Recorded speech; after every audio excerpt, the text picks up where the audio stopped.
Okay, so listeners, today we're really getting into the weeds with a deep dive on Carl von Clausewitz and on war. This is going to be a good one. Yeah, we're looking at Book 8, Chapter 3.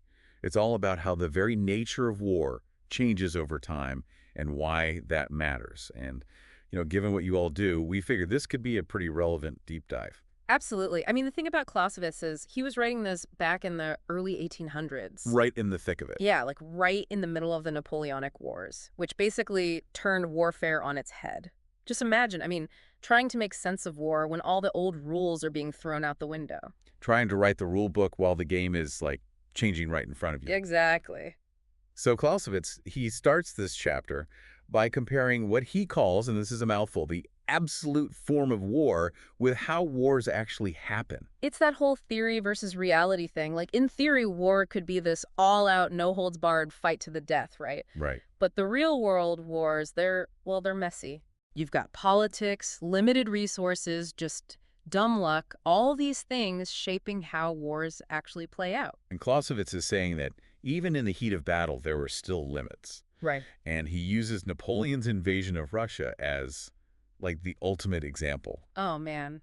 That whole campaign, it's like a textbook case. It just shows how even the smartest strategies can get wrecked by stuff you can't control. Totally. Like capturing Moscow, you'd think, that's it, game over. Right. It's like the big prize. But Clausewitz points out Napoleon found out the hard way that you can take the territory, but that doesn't mean you've won the war. Yeah. Especially if you haven't actually taken out the enemy's army. Yeah. It's about more than just controlling a piece of land. Way more.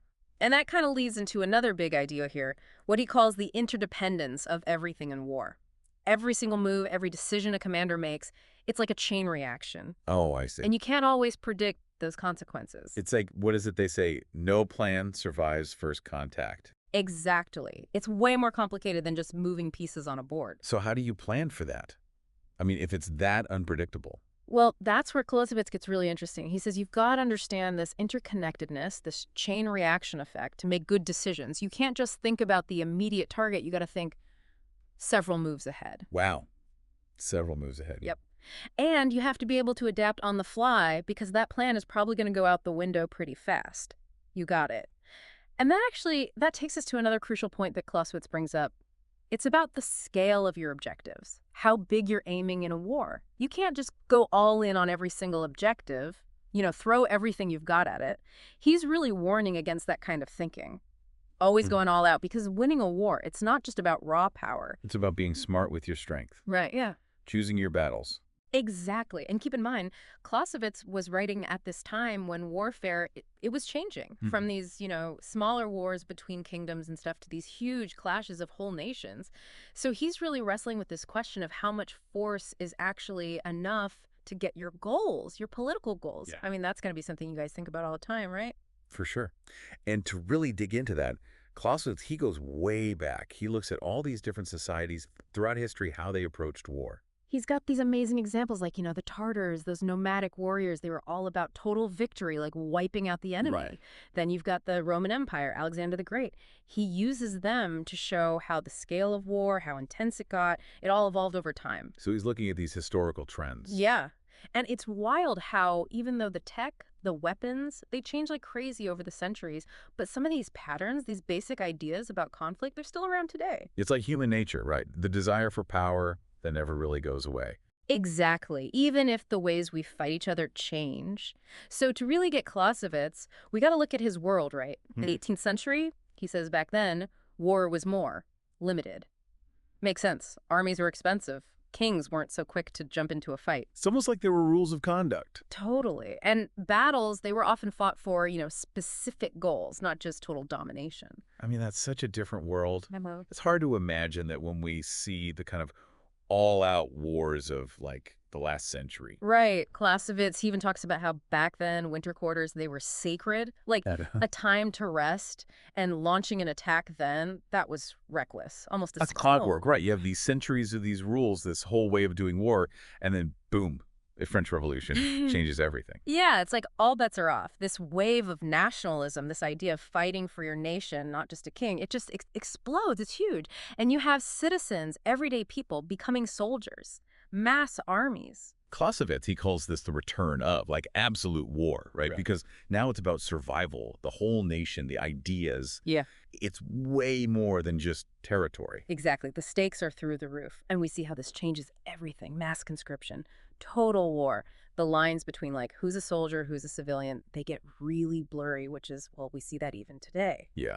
And Clausewitz is living through all of this, right? Mhm. He sees firsthand what Napoleon's armies are doing. Yeah. How they're using this new way of war. And that brings us to probably one of the most important figures in Clausewitz's whole analysis, Napoleon Bonaparte. He saw Napoleon as this, I don't know, like this genius, but also a warning, a cautionary tale. Oh, wow. So, Well, Napoleon, he figured out this new age of warfare, right? Like he mastered it. But then his own ambition, it tripped him up. It's like a classic rise and fall kind of story. so tragic. Right. And Clausewitz uses Napoleon to make this point. Even if you have the best tactics, more troops, a brilliant mind, none of it guarantees victory. There's always something you can't control. Always. And Clausewitz says understanding those things, the stuff outside the battle itself, that's crucial. So what kinds of things are we talking about here? What are those X factors? Well, he talks about the power of like national resistance. He uses examples. Spain, Austria, Russia, they all fought back against Napoleon. And sure, they had armies, but it was more than that. They tapped into this national pride, this will to resist. They were fighting for something bigger. Exactly. And that made all the difference. Think about the guerrilla tactics in Spain, the Russian winter, destroying Napoleon's armies.